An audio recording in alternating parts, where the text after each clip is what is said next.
Hello viewers, Namaskar. Welcome to the lesson on constitutional law in overview. As all of us know, the constitution of any country constitutes the supreme law of the land, which is also called supreme lex loci, and it is the paramount law in that country which governs everyone, right from the crown to the constable and from prime minister to the postmaster. Understanding the constitution and the constitutional law becomes imperative on the part of every student, citizen, administrator and other persons, irrespective of their status and standing in the society. The objectives of this lesson are to understand the nature of constitution and constitutional law, to trace the evolution of modern constitutions in the world, to understand the historical development of the Indian constitution,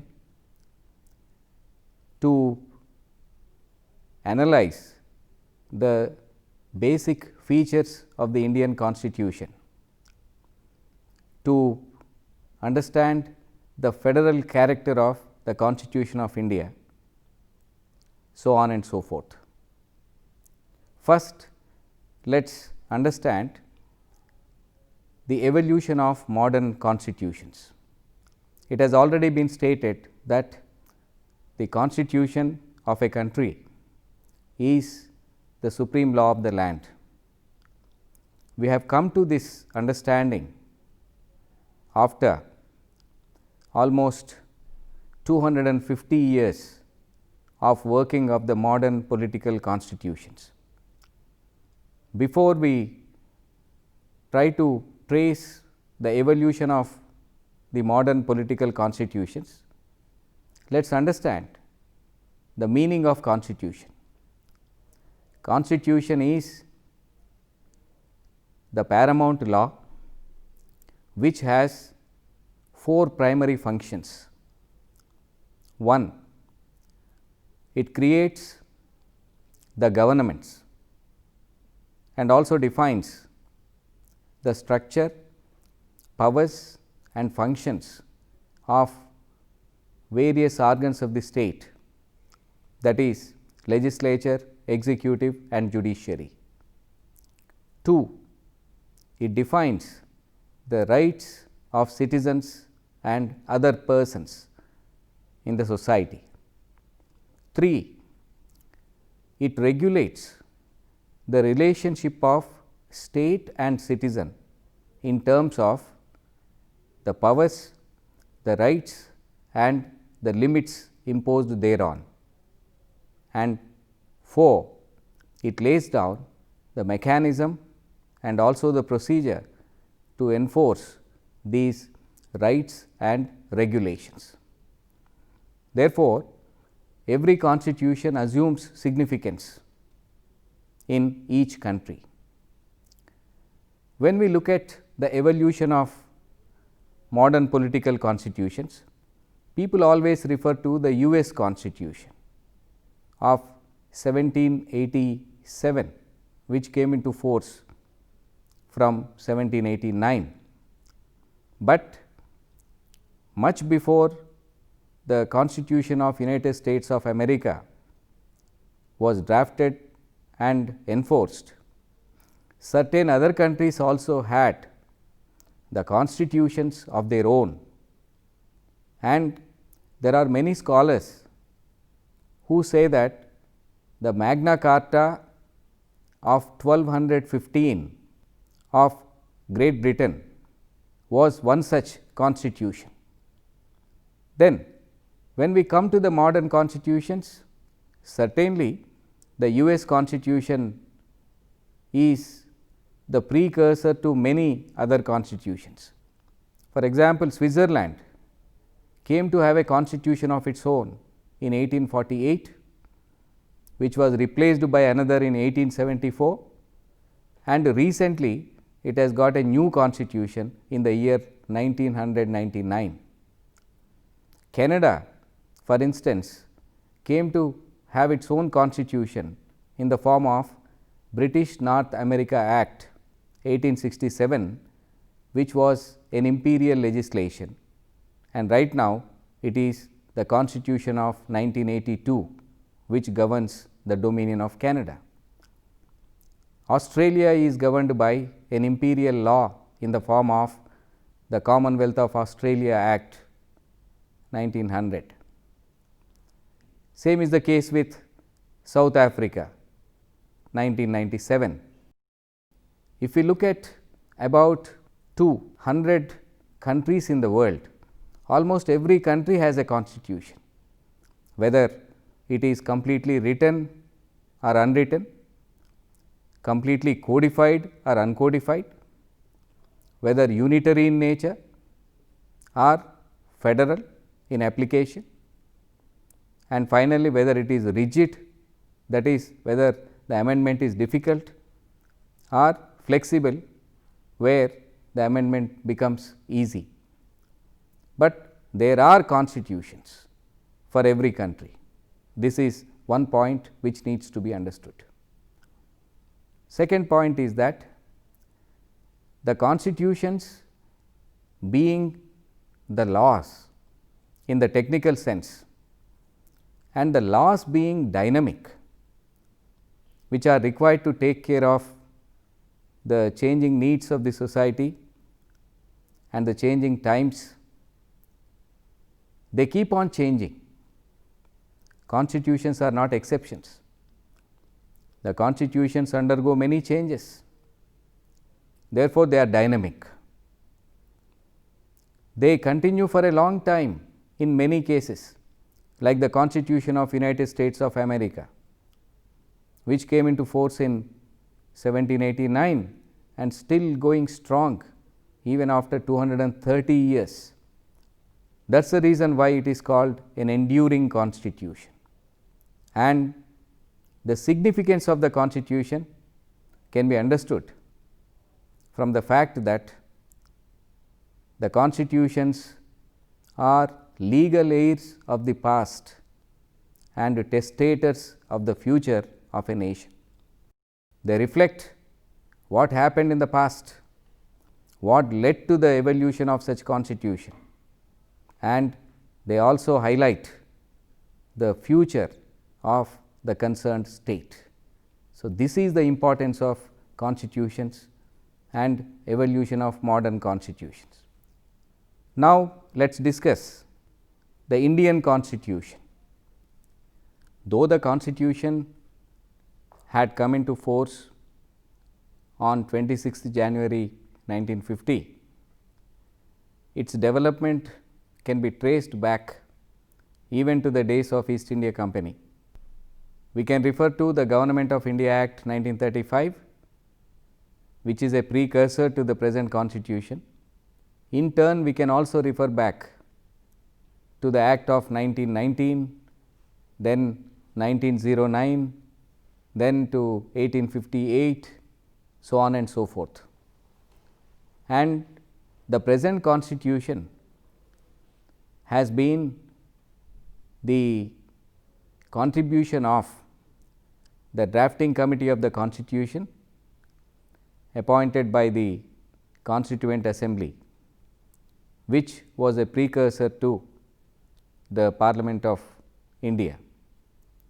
And this committee was elected by the Constituent Assembly on 29th August 1947, and it was headed by Dr. Bhimrao Ambedkar and consisted of Shri N. Gopalaswamy Iyengar, Sir Alladi Krishnaswamy Iyer, K. M. Munshi, Muhammad Sadadullah, N. Madhav Rao, T. T. Krishnamachari, who came in place of D.P. Khaitan.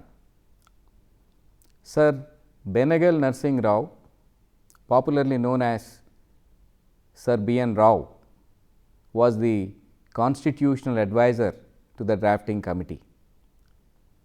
The committee had taken almost 2 years, 11 months and 17 days time in deliberating on various aspects of the draft constitution placed before it.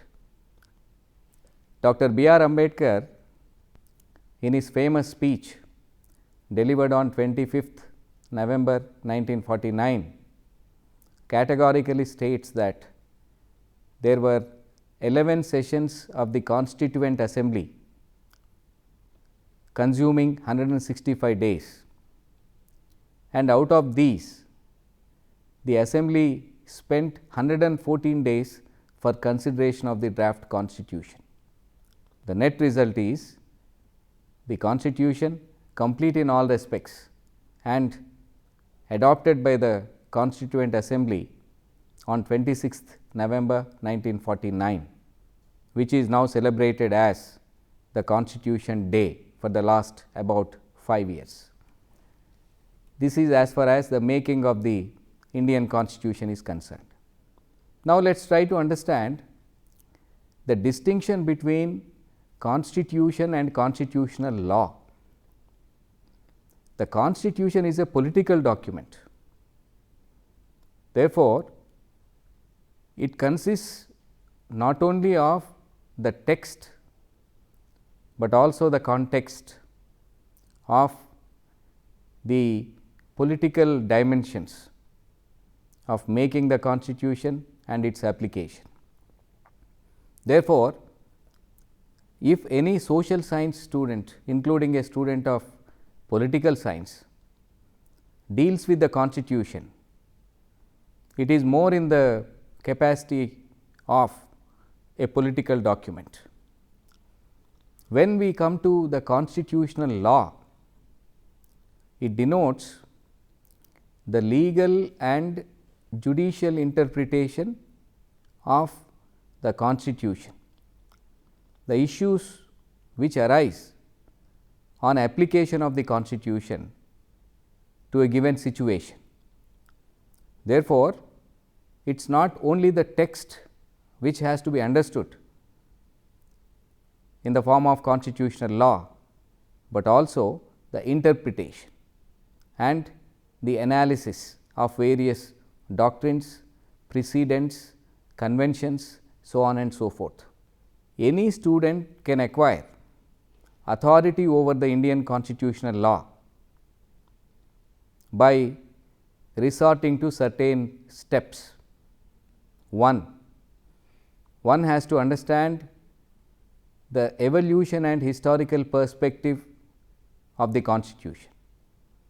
So, it is making, the intention of framers of the Constitution, then the thought process which went into the approval of the present Constitution. This is the first aspect.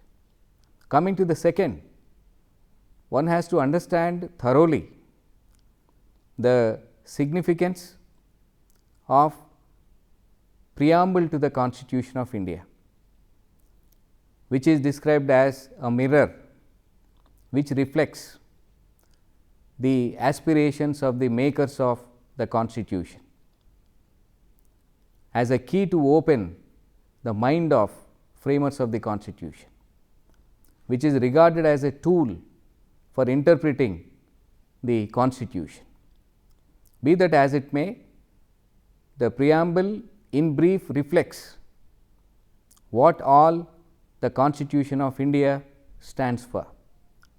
And now, it is very well settled that preamble to the Constitution, which starts with the words, "We the people of India, having solemnly resolved to constitute India into a sovereign, socialist, secular, democratic republic, and to secure to all the citizens liberty, equality, justice, fraternity, assuring the dignity of individual, so on and so forth. In fact, every word has its own significance. And if we look at the last 70 years of the interpretation of each of these terms, be it equality of status and opportunity, be it socialism, secularism, be it social, economic or political justice or fraternity, they have their own importance in understanding the constitutional law of India.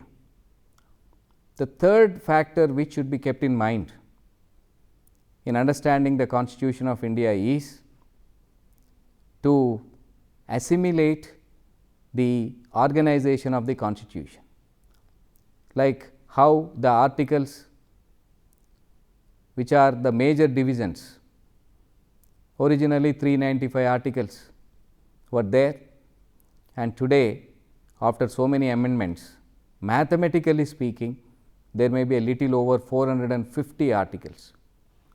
Then we have number of clauses within the articles.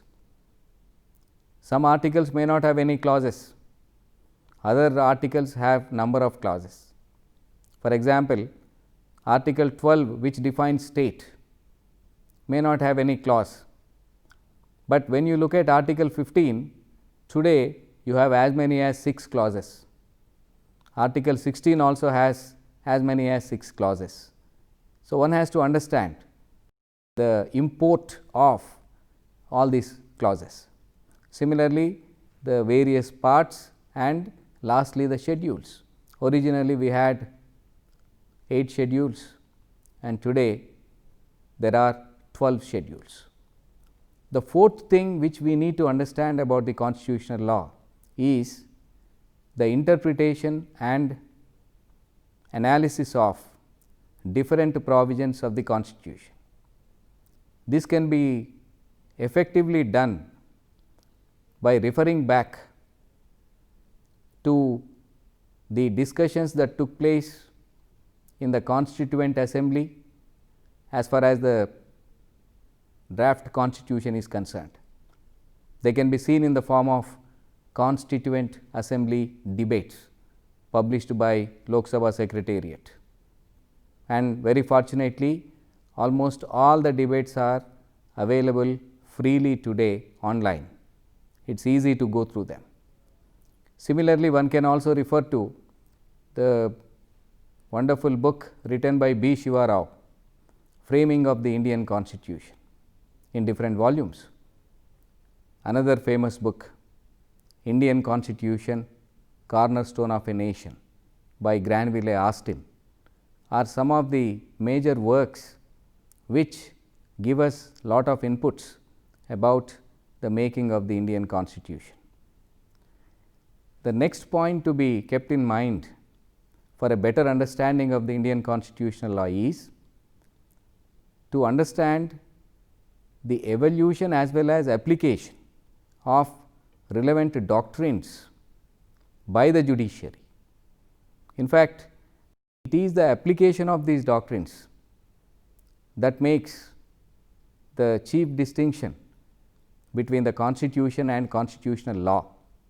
Without the study of doctrines, constitutional law can never be understood better, and there are any number of doctrines which need to be understood, right from doctrine of waiver, doctrine of eclipse, the protection against double jeopardy, doctrine of basic structure, doctrine of harmonious construction. One can cite nearly 50 to 60 such important doctrines, which every student of constitutional law must be aware of. Then similarly, we also have another important tool to understand the constitution better, that is comparing and contrasting the other constitutions with the Indian Constitution, because many people say that Indian Constitution is an amalgamation of some of the well known features which are taken from other constitutions. Whether we have really incorporated the idea, spirit or the text is immaterial, but the fact remains that comparing these constitutions will certainly give us a very good impetus and insight into the Indian constitution. For example, doctrine of judicial review, one has to understand its application under the US constitution, under the Australian constitution, then under the Indian constitution to have a broad understanding of the same. And now we are not living in any isolated world. Developments which are taking place in one country will certainly have some impact on the developments in other countries. That way, I think comparing and contrasting helps. Similarly, the constitution being dynamic, it keeps on changing, and Indian constitution has proved itself to be one of the most dynamic constitutions in the world. Today, as of May 2020, we have as many as 104 amendments made to the Constitution of India. So, in 70 years, 104 amendments, which is a phenomenal record, which probably reflects the dynamism of the Indian statesmen and the political managers, or maybe the acumen on the part of the citizens as well. Therefore, one has to understand the import of all these amendments, and one has to keep in mind the impact of the landmark judgments, not only Indian, but also foreign judgments relating to different dimensions of the constitution. One can start with Dr. Bonham's case of 1610 in England, and one can come up to the important decisions even relating to COVID-19, which were rendered in 2020. There are any number of landmark judgments which need to be understood better. And lastly, constitutional law can be better understood by referring to the contribution of various jurists and other experts to the constitutional jurisprudence. They may be the experts like Nani Palkhiwala, or Justice V.R. Krishna Iyer, or Rajiv Dhawan, or any number of active judges, or professors like Upendra Bakshi and many more. So, only with the help of all these one can understand the constitution better.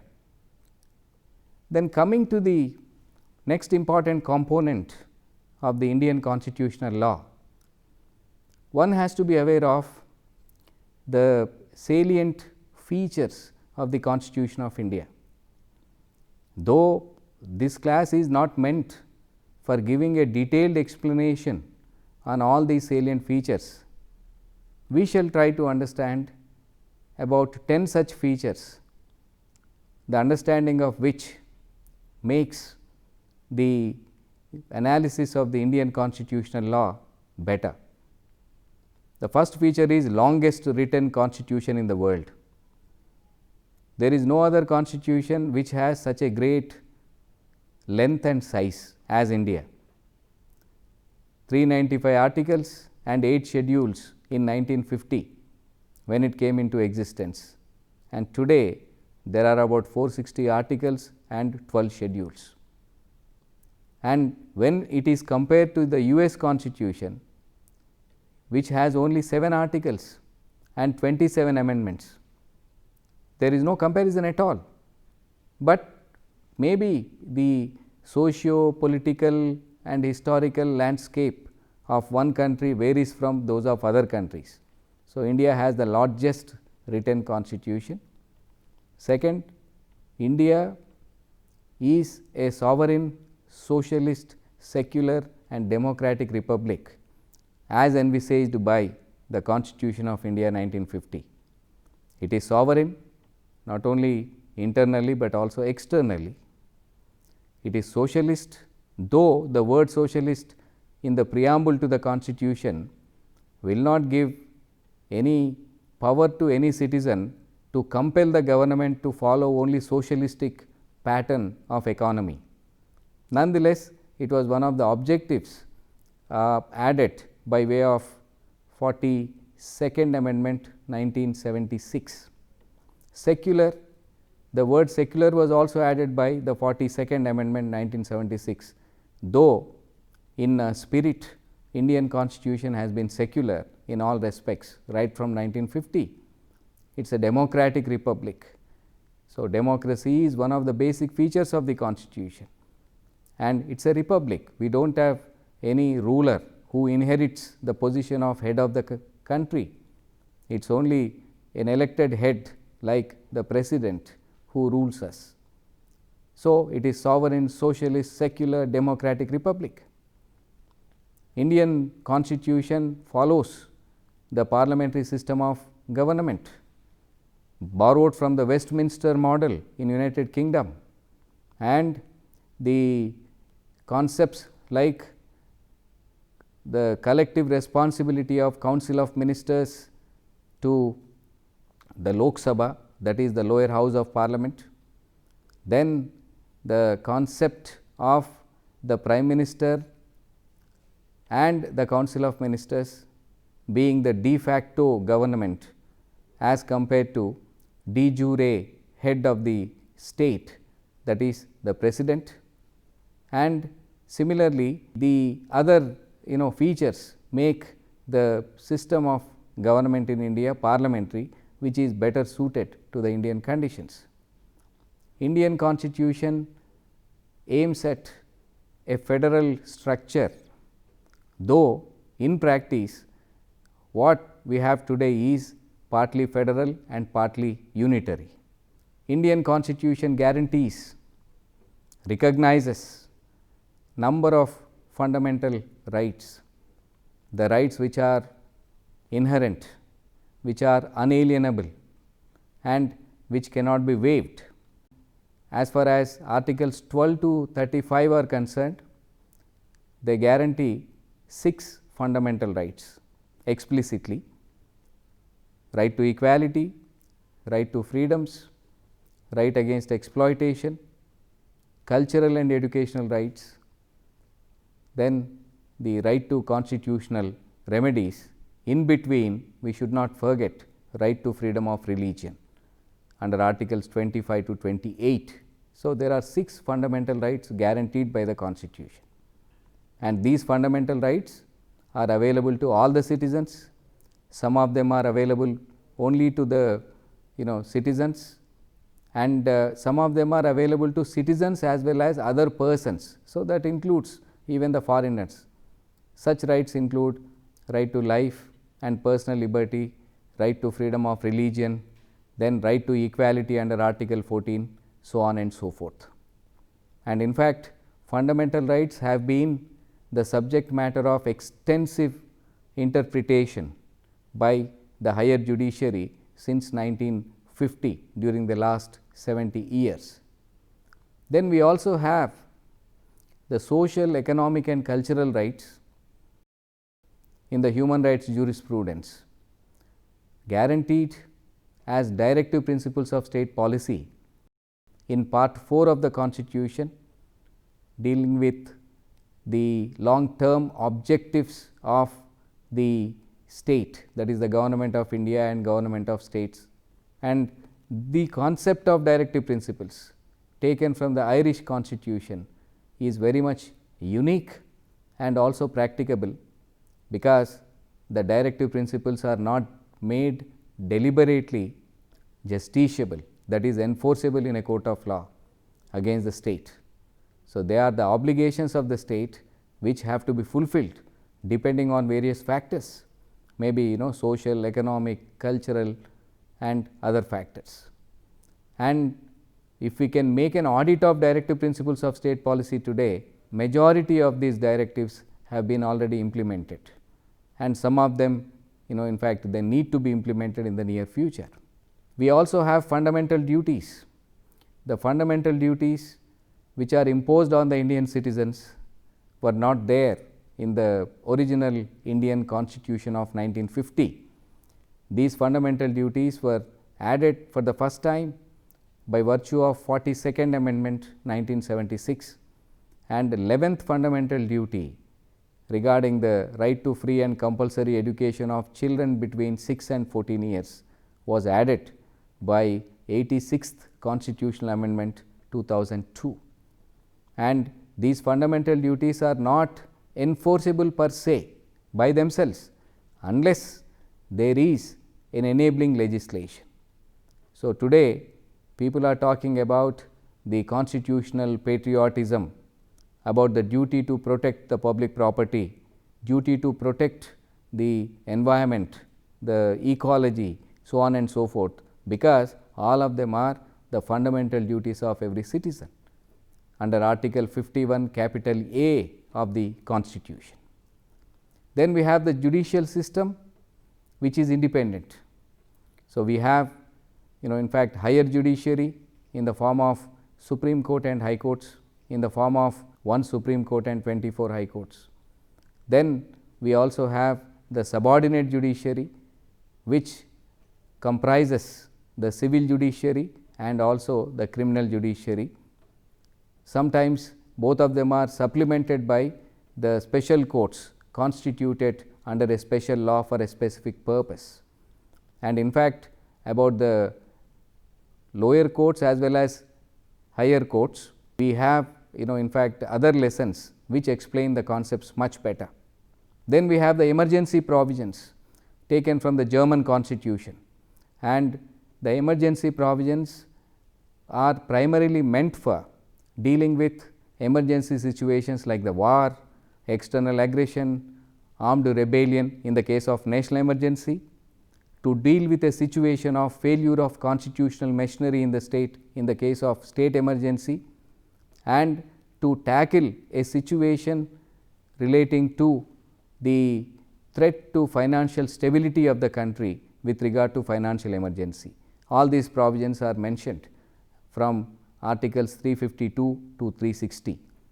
Indian Constitution, as has already been mentioned, is one of the most flexible constitutions, even though there are certain rigid provisions. Today there are 104 amendments made to the Constitution of India.